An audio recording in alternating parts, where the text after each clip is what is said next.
Attention, you're listening to The Todd Huff Show, America's home for conservative, not bitter talk and education. Be advised, the content of this program has been documented to prevent and even cure liberalism, and listening may cause you to lean to the right.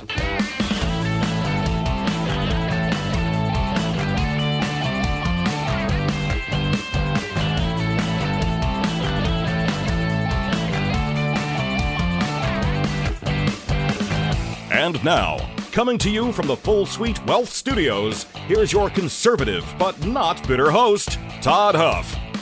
Well, that is right, my friends. You have ever so wisely tuned in to America's home for conservative, not bitter talk. We have been doing a little bit of something different here. You know, normally, and if you've tuned in recently and just started listening, this is the same type of content. It's just that we are handling it a little bit differently. Over the past, what are we on now? This is day 5. Day 5 of I guess you could call it a 5-part series where we're talking about some fundamental concepts and ideas that help us understand or discuss or form opinions on political issues. You know, I kind of started this about a week ago now, where we said everybody has an opinion, right? Everybody has an opinion about these things, political issues. But for many people, it's simply an issue of an emotion, or it's simply an issue of opinion. If they like something that's blue and there's a law that says everything that we buy and sell in America must be blue, people cheer for the policy, as though that's what this is all about. And so we're trying to give greater context as to some bigger ideas. You know, these political opinions are downstream. We've said before, it's downstream from culture. It's downstream from worldview. It's downstream from how we believe, what we believe about truth. And we talked about truth in our first episode in this series. We talked about power. We've talked about human nature. We've talked about incentives, and that's what I want to continue talking about here today.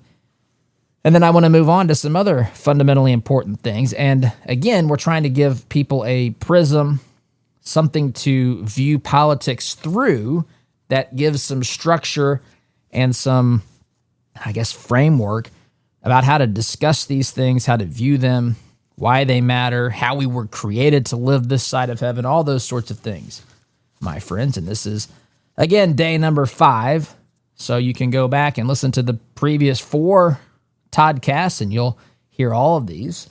And as always, the best thing to do to get all of the information, all of the additional articles and thoughts and things that we discuss here, the links to things that are background information, you can subscribe to the Inner Circle. It's totally free. The Inner Circle, you can get that by texting the word truth, because, hey, that's what you're going to get in the Inner Circle. Truth. Text that keyword to 317-785-1030, 317-785-1030. Text the word truth, and you'll get signed up for the Inner Circle. So that's where we're headed today, my friends. It's my pleasure to be here. Thank you for joining us. Before I get started, let's face it, my friends, living with discomfort can be tough. And while prescription medications can help, they often come with a long list of side effects, not to mention the risk of dependency. And this is often overlooked. It's amazing just how blindly some people follow without thinking about some of these things. There's a lot of risk to some of this. That's why more people are exploring natural options like Kratom from Christopher's Organic Botanicals. It's a family-run company. They do things the right way. They work directly with Indonesian farmers and lab test every batch to make sure that it's clean. There's no synthetics, no chemicals, no surprises, just honest, natural kratom that's been used for generations. Real kratom is pure when it's properly handled. The problems come from synthetic blends and contaminated garbage that's out there. Christopher's keeps it real. They keep it clean. They keep you informed. Start with their Kratom Starter Pack. After you do your research and decide that you want to give this a try, that's the place to start. Use code Todd Huff. You'll save 10% on your first order. Christopher's Organic Botanicals.com. That's Christopher's Organic Botanicals.com. Truth, tradition, transparency, my friends. All right, let's pick up where we left off yesterday. We were talking about incentives. We were talking about human nature, talking about unintended consequences, and every policy, right? Every policy, every time the government gets involved in something, every time that, candidly, every decision that we make, there are consequences. Seems to carry a bit of a negative, tone to it. But there are just, if you make a decision, it's a thoughtful decision and you use the right rationale and reasons to get there and so forth. It's thought through. There's good that can come with it, but there's also other results, consequences that come every time you make a decision. You're walking in one particular direction. By definition, you're walking away from something else, and that's good. That's good. That's why, by the way, this is just a tidbit of wisdom. That's why it's easier when you're younger and you're just starting off and the world is at your proverbial fingertips, so to speak. Everything is kind of an option at some point. But once you begin to walk down a path, which is good, that's how you become, that's how you get to do what you are created, hopefully what you're created to do, moving toward something that you want to master. I'm talking about professionally, but this can be in anything. This can be, moving toward a relationship. By definition, if I move towards a spouse, get engaged, I'm moving away from other people who I might have had a relationship with, right? And this is true for anything. And there are results. You're narrowing your options, and there's consequences, right? You make this choice, you can't do that, and all this sort of thing. Every policy that we have in government as well produces effects, secondary effects, and sometimes those effects can be dominating. They can be the main thing that we get from a piece of legislation. I think of things like housing regulations. The intention of those were to protect the tenants, but what ends up happening is that there's a reduction in the housing supply. Nobody wants to, if there's rent control, for example, or other onerous regulations on housing that becomes a cost or a burden to the landlord, there's going to be fewer landlords or fewer properties that are put up for rent and so forth because again, one action has another consequence, or it creates a series of cascading effects, so to speak. Price controls, again, you can step outside of housing. I talked about rent controls, but the same thing, right? Do you know, it's interesting to me, the reason that we have company-provided health insurance is because after World War II, they fixed wages. They set wages. And so companies couldn't be competitive to get the highest tier talent or to get employees. And so they became creative. They realized, I can't pay this person. Additionally, I've got a cap as to what I can pay them. So what I'm going to do instead is offer them a bunch of additional benefits. Offer them benefits like health insurance. And that's how it became a thing for companies to provide it. So much so, and it may be swinging back the other direction, the pendulum might be, but at some point in time, it was assumed that when you got a job, you were going to get benefits. But anytime the government steps into fixed prices, it creates shortages. I mean, look at what happened in places like Venezuela, right? I think of some of the comments, or any communist country, for example. Remember the bread lines in the Soviet Union? I mean, this goes on and on. Look at what's happening in Cuba, even right now. So the intention, or the stated intention, is to make something affordable, but what you end up doing is making less of it. Making less of it because, again, if you try to set the price on something, it's viewed as not worth it to the entrepreneur. Profit is not a bad thing.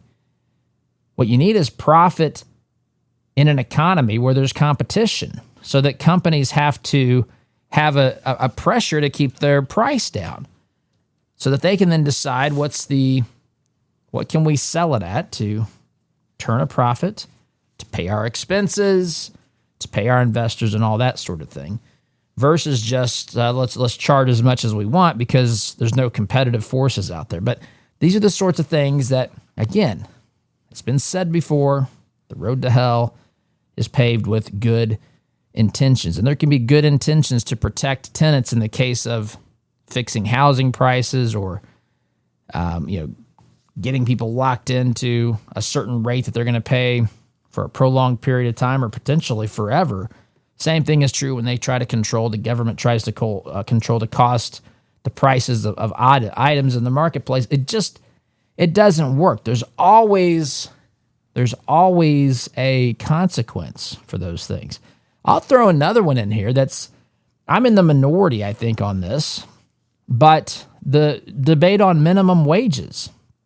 The intent is to increase the income of people who are working. And when there's this starting premise that says it's apparently the job of the employer to make sure that they pay someone a quote-unquote living wage, which, again, you talk about something that's very subjective.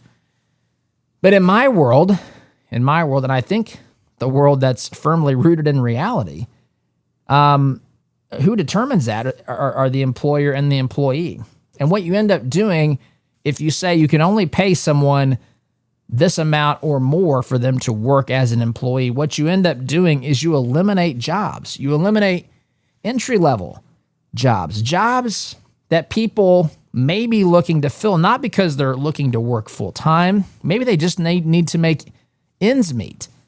Maybe this is not something that's a career choice. Maybe this is something that exists to help them, bring in some extra income over the period of time here as they get back on their feet or pay off medical bills or whatever it is. But when you increase the minimum wage, you cut out these entry-level jobs. Again, you see this. The places that did the minimum wage raised the minimum wage to very high numbers. It's killed, for example, the restaurant industry. It's killed it because it's hard to find. It's hard to pay people who would have had part-time jobs or whatever the minimum wage. And so there's impacts. There are effects that are caused by all of these things. By the way, may I point out too, it's often said that companies will pay, if there wasn't minimum wage laws, they would basically pay their employees next to nothing. But see, again, that's not something that bears out in reality because, my friends, the vast majority of people, I think it's well over 90%, are getting paid more than the minimum wage. And you have to ask yourself the question, why? Why are they being paid more than the minimum wage? It's because that's what the marketplace has determined the value for their role to be when they are being hired by a company. And so it becomes competitive. Companies want to get the best talent so that they can produce the best product or have the best service or whatever. And that's how they attract top-level talent. That's how they do that. It should come as no surprise to anyone listening to my voice that employees try to get as much money as possible from the company that they work with, and the employer tries to pay the least amount possible to the people that work for the company. And of course, small business people are a little bit different. It's interesting. I've been in small business, not just myself owning one, but been employed by small businesses. And I've watched, my friends, some of these people do everything they can to keep employees, even putting themselves in difficult circumstances and so forth. It happens a lot. And so it's not always as clear. It's not always as black and white as people want you to think. But in general, of course, the employee wants to get as much as possible. The employer wants to pay as little as possible in general. But there's consequences everywhere. There's realities and there's trade-offs. And there's trade-offs and incentives with politicians as well, my friends. There are incentives in politics. We all know this. But I don't know how much some people really stop to think about it. Just think about some of the incentives that are out there for politicians: getting reelected, getting adored and fawned over in the media. They've got to raise funds for campaigns. They've got to see their public approval numbers increase. I mean, they're people too, right? Again, go back to what we talked about with human nature. We have a nature. We like to be viewed positively by other people. We like to have as much money as we can. And these politicians, again, are sometimes tempted to do things, and some shady things even, where there's some money that may be diverted to them. It can't always be, a check, because that can be traced. But, there's some things. There's some business dealings. Again, I don't want to go down a path here too far, but I'm reminded about president bribery and Hunter Biden and all that sort of stuff, allegedly. But it didn't just happen allegedly there. It's happened. There's a lot of people that get caught up in this. It's not complicated. I mean, this is right there for everybody who wants to see it. Politicians are rewarded for promising benefits to their constituents. They're rarely rewarded, my friends, for making the tough decision, doing something that makes the most sense when it's not popular, and then going out and trying to explain that to the voting base. That's not something that typically happens.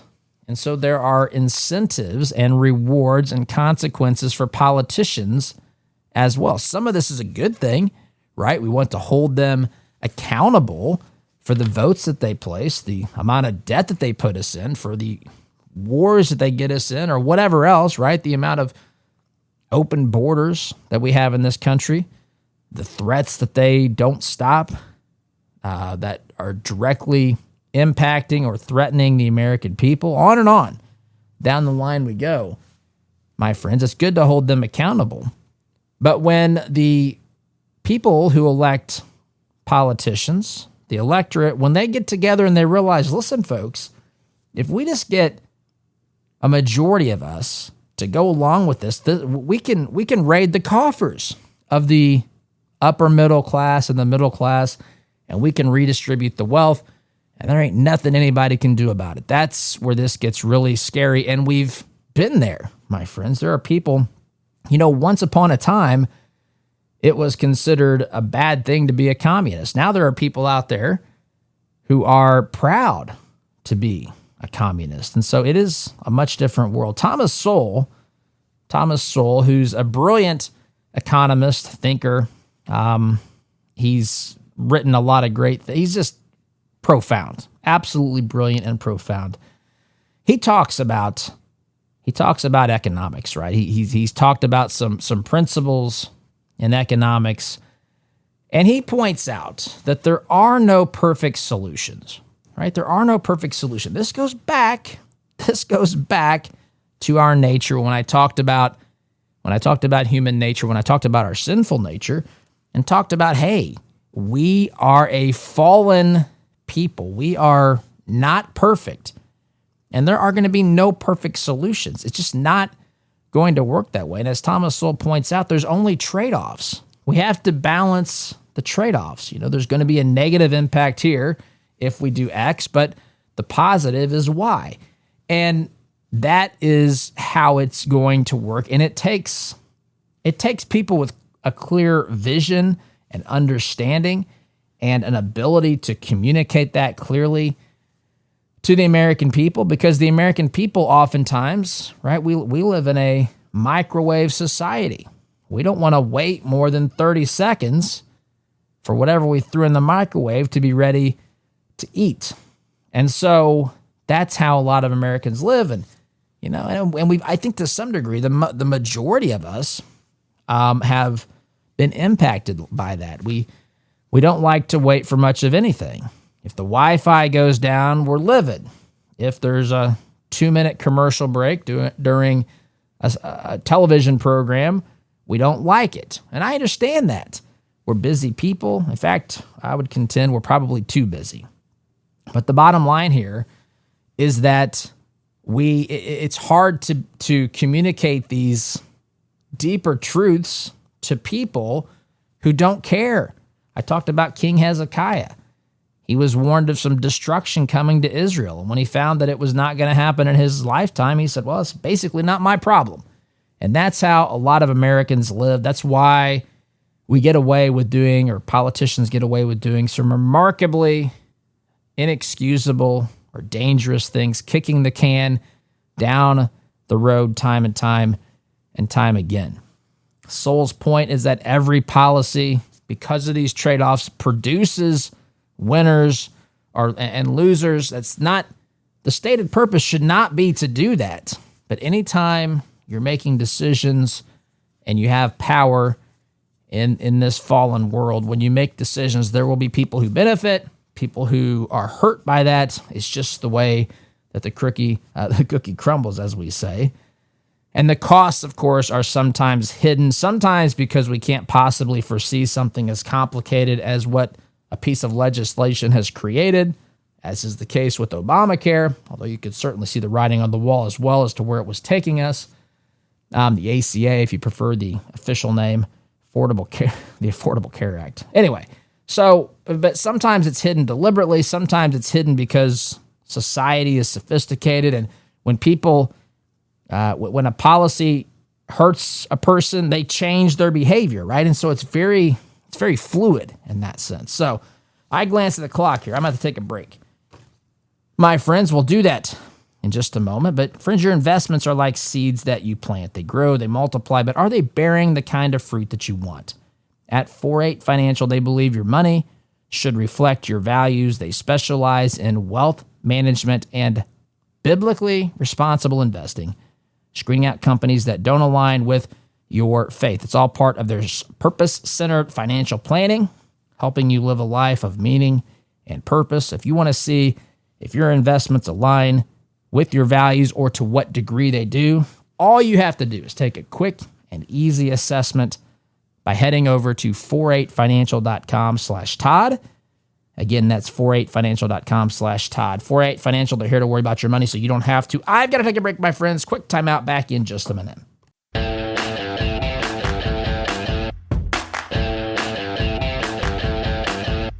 All right, my friends, welcome back. We're going through what I consider some very fundamentally important concepts and ideas so that we can give people a framework within which to discuss politics, to discuss the issues of the day that are beyond what it is typically in conversations. I hate Trump, or the Democrats are this, the Republicans are this. I'm trying to give some context here because it's something that's greatly missing from political discourse today.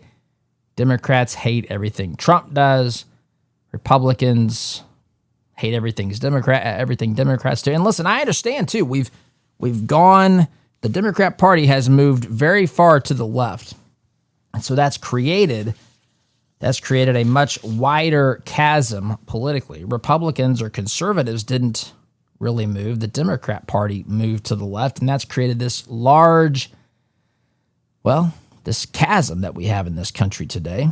And we'd like to see that. I mean, there's a part of us that would like to see that rift healed without compromising our principles. And so anyway, we're talking about this, my friends, and sorry here, I hit the wrong, what did I do? Just want to, to give people what I think is some much needed context to conversations that are had today. So that's what we're doing. And I appreciate you hanging around for. Sorry, I have screwed something up here. I'm trying to change the font colors. There we go. Okay, so we're going to pick up where we left off here. We're talking here about the trade-offs. There's always winners and losers, and then the marketplace responds. I mean, people are not static. They're dynamic. If a new policy or a new law hurts them, they will change their behavior. I mean, people move from states today, from states that tax them too much, states that threaten their liberties too much or whatever. People change when it's time to make donations. Tax law certainly motivates people to make certain decisions that maybe they wouldn't make. Some of them wouldn't make otherwise. You go on down the line, my friends. The speed limit, or I should say the penalty for speeding in a particular area of the country might cause you to not speed when you want to speed. It's down the line. This is just human nature.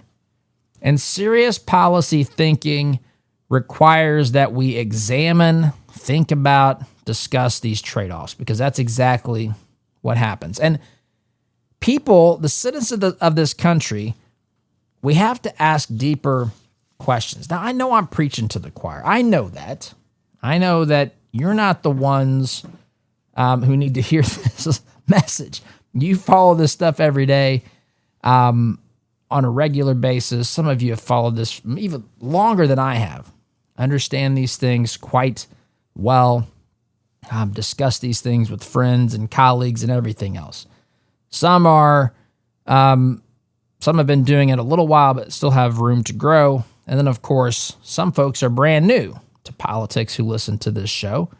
And so we're talking to everybody here, but we must ask deeper questions. We shouldn't just get into the superficiality argument, which this is a huge problem in our politics today.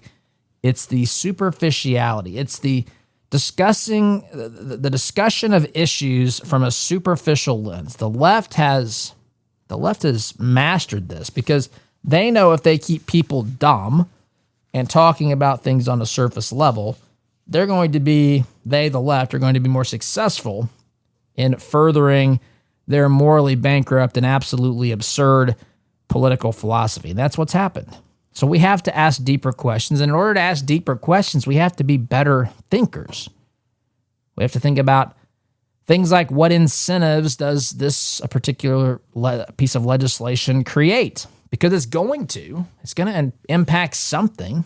It's going to incentivize some things, de-incentivize other things. What behavior will the incentives or the lack thereof create? What will it encourage? What will the human response be? Again, based upon what we know about our human nature. What unintended consequences might follow? It's just amazing to me how people don't think about this. And a lot of people think about these things in their everyday life. Some people don't think about the consequences ever, which is bizarre to me. I remember my mom told me, I don't know if this is good or bad. I don't know. But as a first grader, I know I was in elementary school. She told me, I would come home from school and I would say, Billy or whatever, he's not able to take his recess, or he's having to stand against the wall for the first 10 minutes because he didn't get his homework assignment turned in. I'm like, what's wrong with Billy? Like, how many times does this have to happen to Billy before he turns in his homework assignment, before he realizes when he gets off the bus or whatever happens in the afternoon, you know what? I don't want to be standing on the wall at recess. I'm going to spend the 10 minutes or 5, whatever it is, to do my homework assignment and take it in. And so I don't have to do that. And so some people are like that. And, but for the most part, we think about how our life decisions impact us, or many people do. But for some reason, I don't know if I sometimes think that people don't think that they're smart enough or that politics doesn't concern them. I don't see it that way at all. I think I think you should be educated on the topic, but everybody should have an opinion or try to form an opinion, an educated opinion on the issues. And these things are not that hard to follow. I mean, sometimes it's sophisticated and complicated, and that's where following it like you do or listen to a program like this is probably helpful. I know that Rush helped guide me through a lot of stuff to help explain what was happening. But there are unintended consequences in everything that happens, especially when it's something as big as a piece of legislation. And just when you create what you think should happen, the people who are impacted by that legislation negatively are going to respond and maybe change the game dramatically.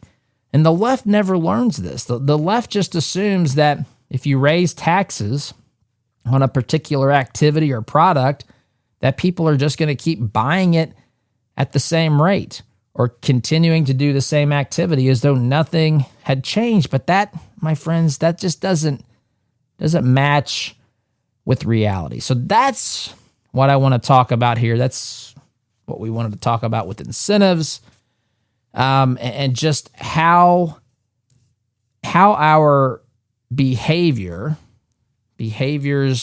as the politicians, but also humans, right? How our behaviors impact all sorts of things, right? How one particular decision can impact another, and how humans have a nature, and our nature is self-preservation, and which is fine to a point. It's not fine when you're only considering yourself at the cost of everyone else, but obviously thinking about yourself, that is a good thing. Self-interest is a good thing without crossing that threshold into pure selfishness. And so that's, my friends, what I want to say about this. So I didn't get everything in here. Well, I shouldn't say that. I didn't. I'm at an awkward point because I want to start a new topic here, a new, I guess, episode here, but we're at the end of this one. So let me, during the break here, I'm going to think about how I want to tackle this. But before I get to the break, friends, you know what gives you real leverage with your insurance company. It's not a receipt. It's not your memory. It's something called proof. That's where Claim Haven comes in. They create a before file, and that before file includes professional photo documentation and a detailed condition report of your property completed before anything bad happens. So when that storm hits, and we've had storms go through here recently, fire. I saw a fire in an adjacent town today. When fire hits, storms hit, accidental strikes, you're not scrambling to remember all the things that you had. You're ready. There's no debates. There's no delays. Just the facts. Claim Haven gives you the confidence to defend what's yours, your home, your memories, your family's future. And let me tell you, the kind of peace of mind that you get from that is incredibly valuable. It's a smart move that pays off when you need it most. Get started now at claimhaven.club. That's claimhaven.club, my friends. Quick timeout for me. You're listening here to Conservative Not Bitter Talk. I'm your host, Todd Huff. Back in just a minute.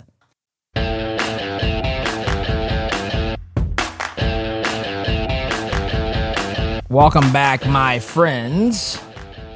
Ever notice how some families seem to have a plan that lasts for generations?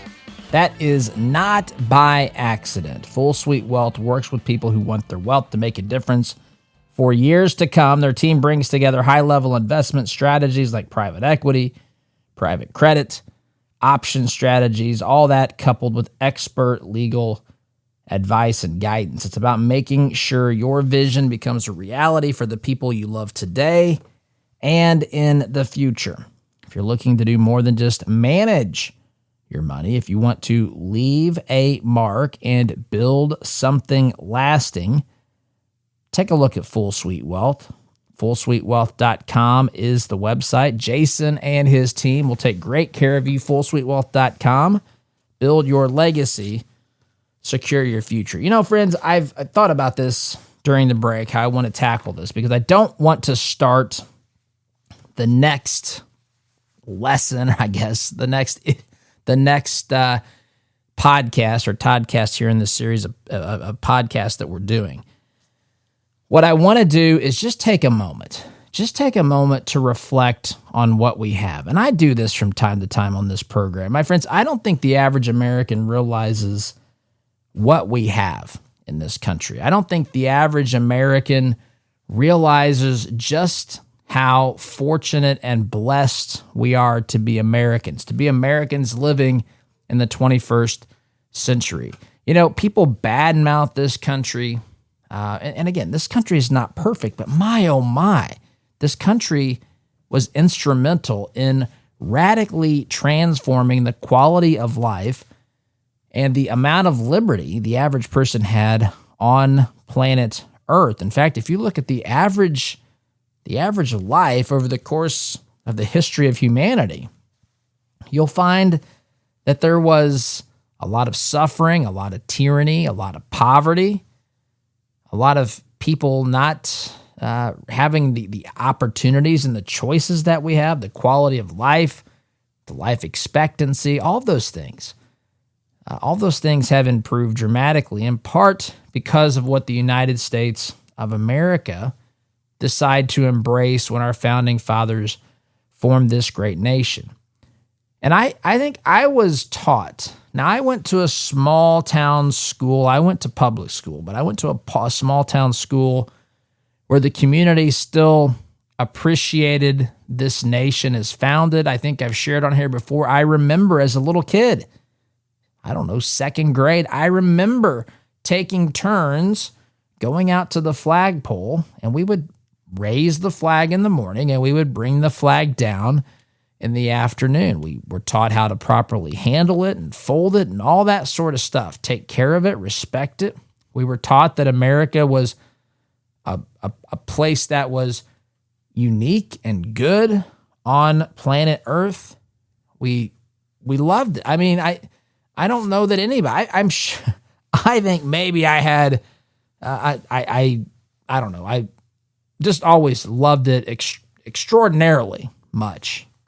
And it's not everybody's thing. Some people didn't care. They had other interests and all that. But I've always been just thankful for this. This is not a guarantee. We are the exception. We have the opportunity to live as free people. We have the obligation to pass this on. And when politics becomes what it is today, a bunch of emotions, a bunch of, just we're comparing the United States to some mythical idea of what's better. Because, friends, this side of heaven. The American system is the best way to live. It's the best one that we know of anyway. And it makes a lot of sense because it reflects the way that we were created to live, as I see it, from our Creator Yahweh. This is how He created us to be free. He created us to live accountable first to Him, not to, again, a government was there. He ordained government, but the first bit of accountability and the ultimate bit of accountability lies between the individual person and Almighty God Himself.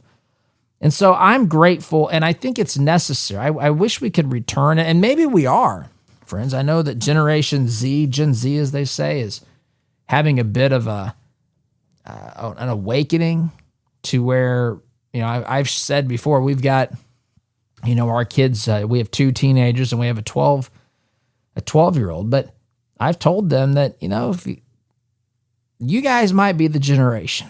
You guys might be the generation that saves this country. Because I think they've seen utter nonsense, right? They've seen it for the kids that have gone to public school. They've seen it amplified in a dramatic way.